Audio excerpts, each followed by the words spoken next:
Good afternoon, everybody. Welcome. Glad you came. I'm going to spend maybe about 20-30 minutes going over some basic information with you. Then we have a student that's going to come that was part of the competition last year that will give you a sample of the pitch, and then we can, if you're interested, we'll spend a little bit of time working on your elevator pitches with you to sort of get you going, okay? So my name is Tom Albrecht again, and I am Assistant Dean at the School of Management as well as Executive Director of the Center for Entrepreneurial Leadership and Blackstone Launchpad. So one of the first questions I think we think about is why a 3-minute pitch, right? It's like you have all this research, all this work, why are we trying to get you to bring this all down to a 3-minute pitch? And it's really to make your research accessible to the everyday audience. That's the premise behind this. So you're going to condense your thesis. How long would it take you to, if I were to have you read your thesis, how long would that take? Hours, right? Maybe all day, perhaps.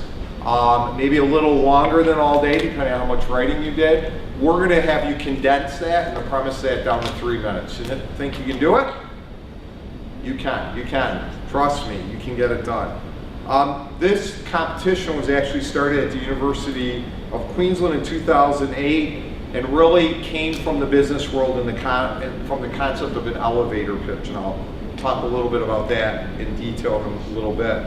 But an elevator pitch was simply this concept of how do I propose a new idea to somebody and communicate it in an elevator ride from the ground floor to the boardroom or the top of a building. And that's where the concept of an elevator pitch came in. So why is it important to be able to communicate this in 3 minutes today, in today's world? So I want to talk a little bit about the world we live in today. And that is, you are living in a world of constant change. And some people would say exponential change. I'm not going to say exponential change, but I am going to say an exponential flow of information. You're being inundated with information, and the ability to sort through it and get through all of it is nearly impossible, right? So how are you going to get your idea out to other people in this area? So just a couple ideas. When I say information, you're literally drowning in information. So this week in the New York Times alone contains more information than an individual would come across in a lifetime in the 18th century. So one newspaper, 1 week's worth of content, more than someone would come across in their entire lifetime. So one of the challenges we have in today's world is just being paralyzed by information and trying to get your ideas and your thoughts through this really, really busy world. So let me give you another example. So Walker Smith, which keeps track of advertising, says we've gone from being exposed to about 500 ads a day in the 1970s. Guess how many advertisement engagements you see every day today? Take a guess. 800. How many? 800. 800. Anybody else? You're getting closer. It's 5,000 ad impressions a day. And that could be as something as Logitech on this as an ad impression. It could be something you see on Facebook. But you're constantly exposed to inputs, more and more and more. So how do you get through all of this? Another area I think that's really interesting is book publishing. So people can easily self-publish today. There's over 1 million new ISBN numbers every single year. It's just a crazy amount. Those are new titles, not amount of books obviously that are printed, but new titles every year, and that number is starting to grow quickly. Now an area that many of you may have some relation to, and that is the explosive transformation in the sciences, and especially in healthcare. This area is exploding like crazy with new information. And I think of things that are going on like 3D printing, and 3D printing using human tissue now, robotic surgeries, all these different things that you're able to have access to. T-cell immunotherapies that are happening right now. Augmented reality, synthetic blood. There's just endless amount of things, many of which may be areas that you are interested in with your research. So this area is just exploding too. So I want you to be aware of that. On the flip side of that is when you get up and you talk to people, you are actually talking to a goldfish. And what do I mean by that? The average attention span of a human being interacting on the web in 2015 was 8.25 seconds. The average attention span just 15 years ago was about 12 seconds. So it went from 12 seconds down to 8.5 seconds. And the average attention span of a goldfish is 9 seconds. So a goldfish can pay attention longer than we can in today's world and input. And a couple other just interesting statistics to see how quickly things are changing. If you look at just data around internet browsing, that the percentage of page views that last less than 4 seconds is 17%. So that literally means somebody's clicking on a page and before they're making a decision very quickly and clicking off of it. The percent of words read on any one web page are 111 words or less today, and users only spend about 4.4 seconds more for each additional 100 words. So they're literally skimming words as they're looking at things. And you're trying to get across and communicate your ideas to people in this environment. So many of you, or at least some of you, may want to commercialize your research someday. This is a little bit hard to see, but another reason I think it's important for you to think about, if you ever have to get in front of an investor to raise money, this is some statistics around IT. And really all it says is we were trying to raise money, and they basically aggregated a group of people that were trying to raise money from investors. It took them 58 investors were contacted to get 40 meetings. They raised an average of $1.3 million each entrepreneur, but it took 12 and a half weeks to close, which isn't important. But I think what is important is the very last slide. To raise this money, they got 3 minutes and 44 seconds in front of an investor panel. Okay, so again, you're starting to see 3 minutes. Now they didn't raise that $1.2 million in that 3 minute and 44 second meeting, but the point is you have to grab somebody's attention, get them interested about your idea so that you can get a second meeting to go into detail or another opportunity to talk to people in more detail about what you're doing. And if we just stand up there and drone on about technology, probably we're not going to get people to listen. Okay, and that again is what sets this up for you a little bit. So a little bit about why are we pulling in some of the stuff from the business world? Part of it is that some of you, as I just said before, may want to commercialize your research. And it's not that much different in a way from starting a business. So the best entrepreneurs in the world start their businesses from a point of purpose or passion. I'm gonna guess that you are not spending all this time in school unless you're really passionate about the areas that you're interested in. So you can see some similarity there. Entrepreneurs have to understand their why or why they're doing things, very similar to why are you doing your research. Another thing entrepreneurs have to do is always be looking outward. I think the world assumes that we're all selfish pigs and we're just here to make money, but guess what? If we don't look out to you, our customers, or our audience, and communicate clearly what we can do to help you and what we can do to support you and why you should buy our product, we're not going to be successful. So we very much, like you, have to communicate our message to people. No matter how complex a business is, we have to be able to communicate it very succinctly so people will listen. Entrepreneurs are very focused, and creative people focus on solving problems. It's what all of you do, right? Is solve problems. They're comfortable with ambiguity. You may not be so, but you will get there by the time you graduate, hopefully. They're able to handle the chaos and many moving pieces of a business that's in a startup. Maybe not that much different than some of the things that you go through. They understand that entrepreneurship is an iterative process, which is not that different from research, meaning we're looking to find information, and as we find some bit of information or we're launching a business, we find information which causes us to ask the next question, and we slowly spiral in on the answer, constant gathering information. And lastly, what you will recognize if you try to commercialize your research, and probably even in your research itself, is the power of teams. As individuals, no one person has all the pieces typically that it takes to start a business, and it's really powerful that we focus on teams. So why should you care about the 3-minute pitch even if you have no desire to commercialize your research? Right? So maybe some of you are saying, I don't want to turn my research into business, although we're going to encourage you to think about that. Other reasons that were communicated by Dean Zlatko, can't pronounce his name, Scribus from the University of Queensland, these are what they said were other reasons that they started the competition. One was that funding, grant funding, the competition for grants is literally furious. And you need to be able to communicate succinctly to even get noticed in a pile of applications. So people are going to probably be reading through, I don't know if any of you have sat on a review panel before, probably not.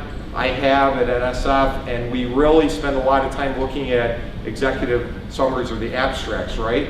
To see, is there something interesting in there that we want to dig further. Now, you would like us to say, we read every single detail on every page, and we probably should, but when you have a pile of 400 applications for a grant in front of you, how do you sort them out? And your ability to communicate succinctly is part of the reason for this competition.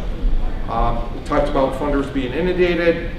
Also, we're a publicly funded university, so there's a lot of pressure on us in the administration to prove the value of your time here and the research that you're doing. So many researchers, or at least the university, will want to blog and tweet about your research, and we can't do that in 8 hours reading a paper. It's like, how do we communicate the interesting work that you're doing to the general public in a very succinct manner? And you going through this process will help us to understand that better. So this is just a quote, again, from the founding organization. I won't read it to you. But really what we're trying to do is to get you to develop those needed skills that hopefully will also grow in confidence for presenting and being out in public, and also building networks, which are important to your research and to potential commercialization later. Some tips around a 3-minute pitch, and then I'll go into a little bit detail of what exactly is an elevator pitch. You want to, obviously you have 3 minutes, so you need to be concise. You have to be aware of time. Okay? What happens is during this, if you go past 3 minutes, you're done, whether you're finished or you're not finished. You've got to grab the attention of your audience early. Remember the 8-second goldfish, or the 9-second goldfish, the 8.2-second human being. You have to make me want to pay attention to you and learn a little bit more. You've got to communicate to a non-technical audience. So how do you communicate your technical research to those of us that aren't technical and make it interesting? Talk about the problem or opportunity you have identified. Tell us why we should care about the research. Discuss the solution, or if there's an answer to what you're looking at. What potential, I'd say customer, but what pain are you trying to alleviate in the world perhaps? And what's your vision, purpose for the vision, for the business itself? And if you're trying to commercialize, what you want to do is lead potential investors, as I said earlier, wanting more from you, wanting to take a second meeting, wanting to learn more about what you do. So let's just talk a little bit about what's an elevator pitch, and I explained that to you earlier. This really comes from the world of venture capital. And again, I won't read this all to you, we'll send you out the slides. But again, the concept of how do I communicate a business idea when I meet an executive in an elevator, literally, and riding from the bottom floor up to the boardroom on the top floor of the building. Often you'll have a minute to 3 minutes to make that happen. And in true elevator pitch is more like 45 seconds a minute, and that's what we're going to kind of start with today, is to try to get you to communicate just the basics in a very short period of time. Some important tips for your pitch as we start to get into this. You're not making a sales pitch, meaning you're not trying to sell your research to us, you're just trying to communicate what it is. You may include, or you will include, items about your idea and your team, but the pitch isn't just about that. You're pitching what your research can do for potential customers, potential investors, or take that out of the picture and think about for the greater good of society. How is my research going to help the greater good of society? And you want to make sure that you pitch how your technology or your product, whatever it is that you have, solves a real problem in the world today. And here's just an example for you. What you don't want to do, be careful about too much detail. Extreme detail is never going to keep our attention. We're going to go to sleep. So I've heard way too many times things like, we have put together a team of the smartest robotic researchers in the entire world. Researchers never think that they're the best, right? Nope, the entire universe. We are the smartest. We're going to build an incredibly complicated robot with artificial intelligence that will use a new technology, and I want to remind you, we developed that technology to recognize customers when they enter your restaurant, communicate with them using sensor technology that is second to none. Then they will take your food orders and deliver it to their tables in 15 minutes or less. Aren't we amazing? Don't we have a really cool product, right? A better way to say that and keep my attention would be, we have developed a new technology using robots that will revolutionize the fast food industry by maximizing customer flow, improving the customer experience, and cutting labor costs by 25%. So that, do you get the difference? And a lot of times when we come from the science field, we're so in touch with all that hard work that went into the details of the research that we're doing. We forget about what's the benefit to the people out there that might be able to use this research. So you've got to have a hook or an interesting opening, and you're really going to want to work on that. What's the hook, or what's the interesting opening? Just like a book that makes you want to read past the first page. So how do you grab my attention? How do you make it interesting? I talked earlier about passion. So make sure that you express your passion for your idea and the technology. If you're not excited about it, why should we be excited about it, right? If you're not excited about your idea and what you're doing, or I should say, your research and what you're doing. When you get done, you always, if you have the opportunity, you want to ask for a request of what would be next. So that may not be part of this 3-minute pitch but that you work on, but if you were in front of investors, do you want another meeting? Do you want them to connect you to somebody? Do you need to raise money? You've got a captive audience. They want to help you, but tell them what you need because they can't read your mind. And I said before, time management, 3 minutes doesn't mean 5 minutes. You will see how hard it is to really get this down to 3 minutes. And it's really, really hard for technologists to succinctly communicate their technology. So what you want to think about what you're doing here is, don't think so much about the details of technology and think more about the benefits that your technology affords or the problem that you're trying to solve. I won't read through all this because you're gonna kind of hear this from Phil, but these are some of the pieces you want to have in a pitch. So I already talked about the hook. You want to talk briefly about the technology and the description of it, all the way down to, and one of the more important pieces is perhaps some type of commercialization timeline, and if you're asking for money, potential funding needs, or perhaps you're just in a grant cycle and you're going to be doing some SBIR grants or something to continue your funding. Where are the milestones that you hit? Where are you along the timeline, and where are you headed to? Okay? That could be interesting information to have too. So a couple other quick tips, and I'm repeating a lot of this in just a little different language. I covered it earlier, but just to hit it a couple different ways for you. Keep it simple. Avoid geek speak at all costs, right? Avoid that too much technology speak, and make sure you focus on the benefits to the customer or the end user, the people that would benefit from your research and what you're trying to do. And here's an example of an elevator pitch, which I'm going to leave in there for you for the sake of you'll have it in the slides. We actually have a real example here. So let me ask Phil, are you prepared to come up and tell us your story? Yeah. Got it. All right. Hi everyone. My name is Phil Schneider. I was the winner of last year's 3-minute thesis pitch, so they asked me to come back and redo that for you guys, or girls. All of you are girls. So I will try my best, but it's been about a year since I've done this last, so we'll see how it goes. Sound good? Sounds good. And let me just set it up. When you do this, and we we don't have it up there, but you don't have a slide deck. You literally are going to be in front of the audience. There will be one slide that you're allowed to put up there, and that's it. So there's no slide deck. You're not changing slides. You have one background slide you can use, and that's all you'll have, which we just don't have to have. But that would be that. Yep. And for the reference, I think part of the reason the judges told me that I did well is because my slide was so simple. So keep that in mind. Some people did a much better job pitching than I did. They just had very clustered slides. So take that for what it's worth. Okay, so let's start. So a biometric is the statistical analysis of a physical or behavioral trait a person has. It can be anything from a fingerprint to an eye scan to a voice recognition, or it could be how you walk, how you smell.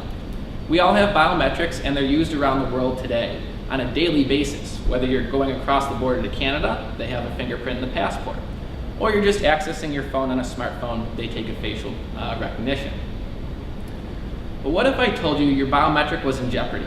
What if I told you if you were to give me your smartphone, I could take that, lift a fingerprint from your smartphone screen, mold a finger around it, and use that to get back into that cell phone. I would have access to your cell phone, your contacts, your text messages, maybe use Google or Apple Pay, and your Snapchat. I can do that, hackers do it, terrorists do it. This is a huge problem in the industry, costing millions and millions of dollars to companies that are doing biometrics. My research here at the university focuses to minimize those attacks. We do that by creating what are called test phantoms. A test phantom is simply a replica of the human body. In our case, we're doing fingerprints. So we have a test phantom finger that replicates the human finger. It has fingerprints to it, it has fat, muscle, skin tissues, it has bone, it has arteries and veins, and it has blood and a heart rate. What we're working with these companies to do is tell them to test features inside the finger, not just the fingerprint. We're telling them to look for the arterial vascular patterns in the finger. We're telling them look for blood flow. That's much harder to fake or hack than just, say, a regular fingerprint. Now, we're doing this all at the University of Buffalo, and one of the nice features we have here is we have a capillary network. And when I say capillary network, I want you to think of the tip of your finger. When you push on it, you see it change color. That's all the blood running out of your capillary network. And really, you can think of it as a small vascular network, like a rat's nest of microfluidic channels, roughly a tenth of the size of the human hair, just enough for a blood cell to go through it. How do we replicate these on our test phantoms? Well, cotton candy. Turns out that the sugar fibers of cotton candy are the exact same size of what a capillary network would look like. So our test phantom fingers have everything down to the smallest blood cells and capillary networks inside of them. So here at the University of Buffalo, we are the first lab to create this test phantom finger used for biometric protection, to protect not only your data, but mine as well. And with that, thank you. Really good.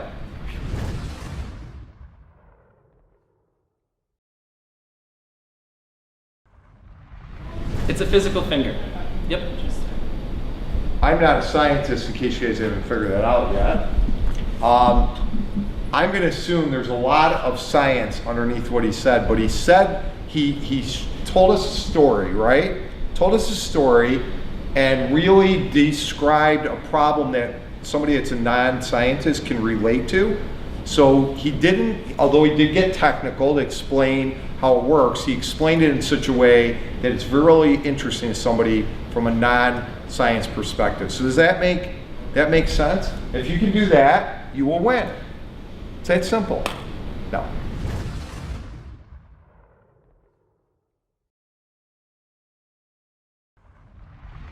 Very intimidating. No, we want them to do it. Scared out of my, no, it was great. So it actually gave me a chance to focus my research into a coherent thought and verbalize it, which most of the time I'm sitting there writing technical articles and I don't get to do that too often. What I found most interesting is when I was there, everyone there I thought was at par or a step above me with their communication skills, with their research skills. If you make it to this, if you do this, that means you are a good communicator. If you get selected to do this, that means you are a notch above in communication skills. So I found it very humbling and very flattering that I was able to make it at least past the initial screening stage, because you look at your peers and they're knocking it out of the park. So biggest tip I can give you, simple slide, fun message. Speak to as if you're speaking to non-technical people. Yeah.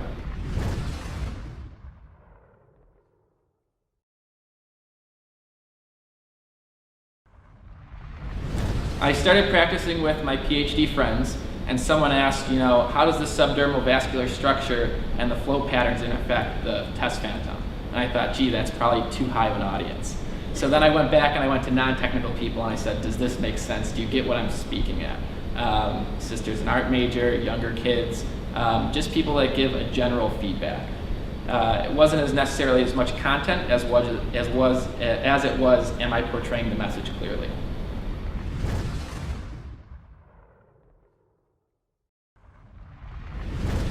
I literally had a picture, it was a graphic image of a guy holding up his hand, and you had like technology or like very Minority Report, like the glove there that you see. And that was it. It was simple. I saw people that had great presentations, but then, you know, had bullet points and like were talking through and reading the bullet points, and, you know, I would just say do a picture or do something very, very simple.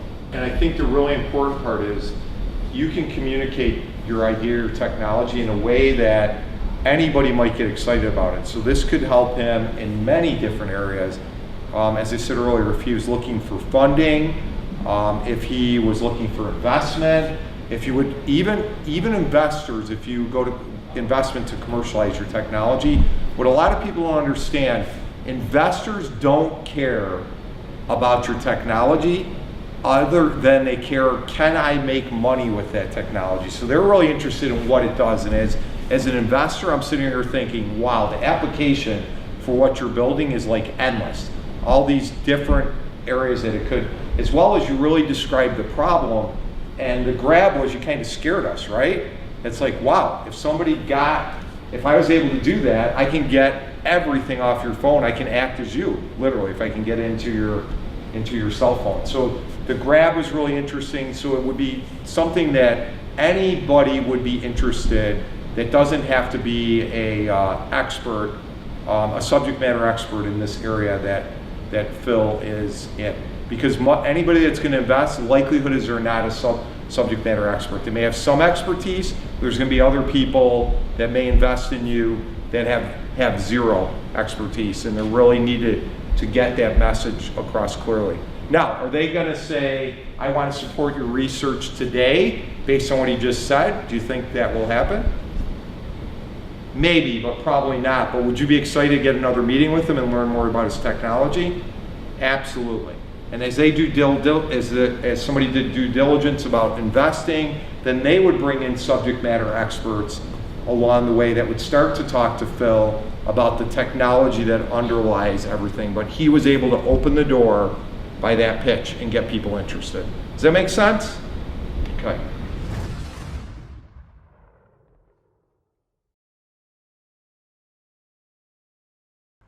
Electrical engineering. So I presented this a lot actually, and I presented the FBI, and they sat there and they said, okay, this is great, and we're gonna publish this? And I said, yes, and they go, we're gonna have some problems. So they recognize that this is not only helping technology, but also helping the hackers and the spoofers out there. So yeah, great question.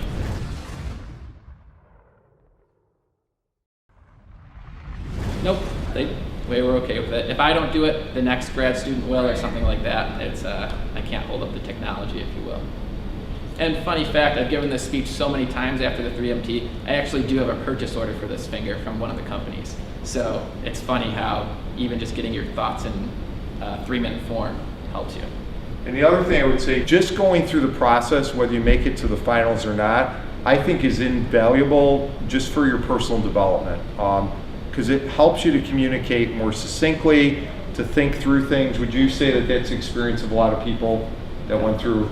Yeah, it's not that it's not a lot of work. Like anything else, it's a lot of work, but it's certainly a great tool for your personal development. Because the other thing you'll do as researchers is you're going to present a lot too, I would assume, right, along the way. And wouldn't it be interesting to be that researcher up there, even in front of a whole conference of researchers that could start a presentation and really grab people's attention and get them to sit up in their seats to listen, because you approach it from a little bit different perspective. Okay, thank you. Thanks you so guys. much. Appreciate your time. Yeah, thanks for coming in. That's good. So one of the resources that you have available for you is right across the hall, Blackstone Launchpad. We are there free of charge to you to help you as much as needed, and you'll be made aware of those resources and coaching that's available to help you put things in place. There's also other workshops that you can avail yourself to along the way. And ultimately, this is my selfish slide, is we would hope that some of your research will make it to the Panache Technology Competition. So this is a competition that we run in April. If your research is a little further along, there's a prize. We have about $52,000 in prizes between cash and in-kind. Often it is a technology competition, so almost always the top prize is somebody's research, but that is closer to commercialization. We got a bunch of other resources for you which we will send out. And how about questions?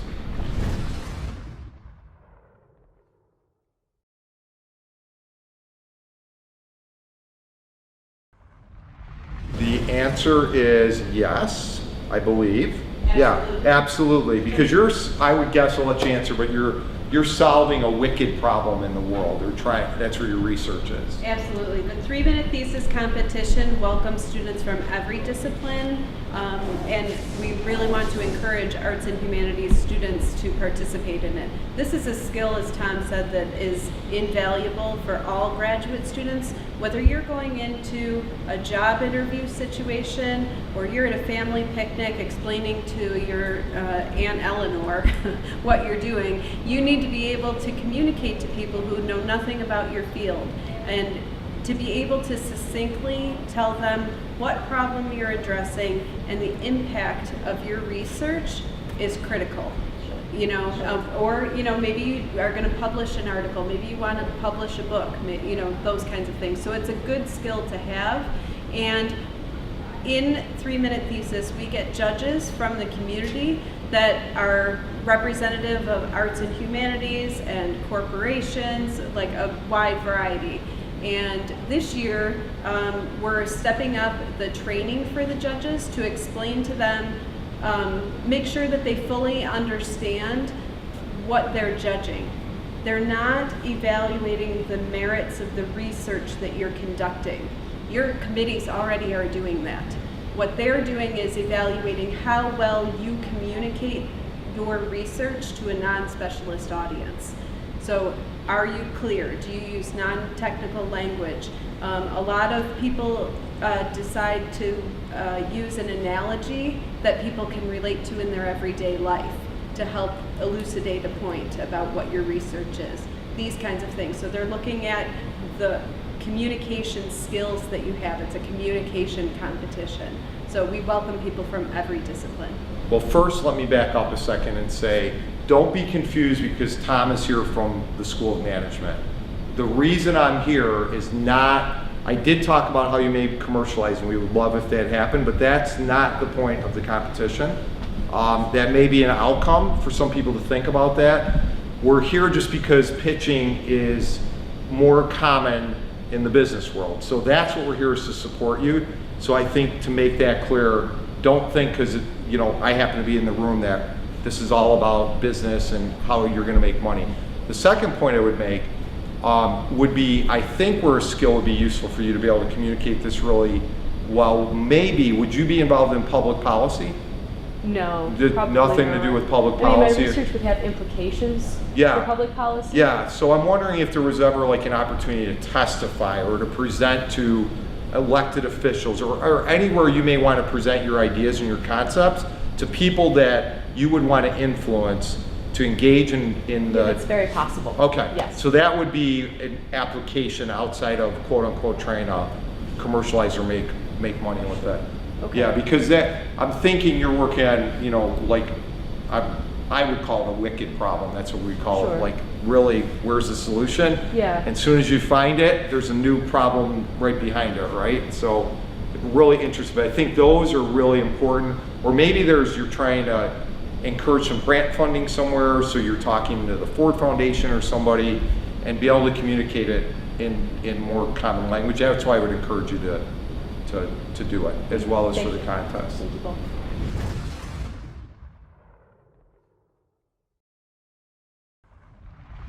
The schedule for 3MT this year is we're offering a series of 3 workshops over the course of the fall semester. There'll be another one on communicating research to a non-specialist audience in October, and a final workshop about presentation zen, how to deal with getting up in front of a crowd and communicating, how many gestures should I use, should I move around, projecting your voice, calming yourself, pacing, all of these kinds of things. So we'll have those workshops during the semester. By the beginning of November, we will announce what the audition, how to enter the competition. And it'll be similar to last year. We'll ask everyone to create a 90-second video of yourself talking about your research and its impact. And you'll post it to YouTube. You'll fill out an online registration form to point us to your video. And correct me if I'm wrong, I think that we're gonna have the audition videos will be due in early December is what we're planning right now. The definite date hasn't been set yet. We'll announce that later in the semester. And over the holidays, we will have a panel of reviewers reviewing all of the audition videos and selecting 12 finalists that will be notified in January. And when you're notified that you're a finalist, then we will work with you to provide through Blackstone Launchpad venture coaching so that you can meet one-on-one with a venture coach to practice your pitch, show your slide, get individual feedback to help you improve your performance. We'll also have a practice rehearsal in the auditorium where the 3MT will take place. So you'll be able to stand on the stage and see the timer, and we'll have some reactors in the audience so that you have a chance to go through it once, and hopefully it won't be as intimidating as Phil alluded to initially. And then 2 weeks later, we'll have the actual competition itself. So it's not a problem that you'll be away. We have a great videographer who's making the sessions available online. So on our 3MT website at grad.buffalo.edu, you'll see a link for professional development and a page for 3MT. I'll send you, all of you today, a link to that. So then you can watch that page for updates and announcements about how to enter. We do ask that if you become a finalist, you need to be able to be physically present on Friday, March 2nd to present in the live competition. I would really encourage you to watch the tapes. It was really a ton of fun. I was just saying before, it was unbelievable, the quality of the presentations and stuff. And I know what they started with and where they ended up. So I would encourage you to definitely work through it.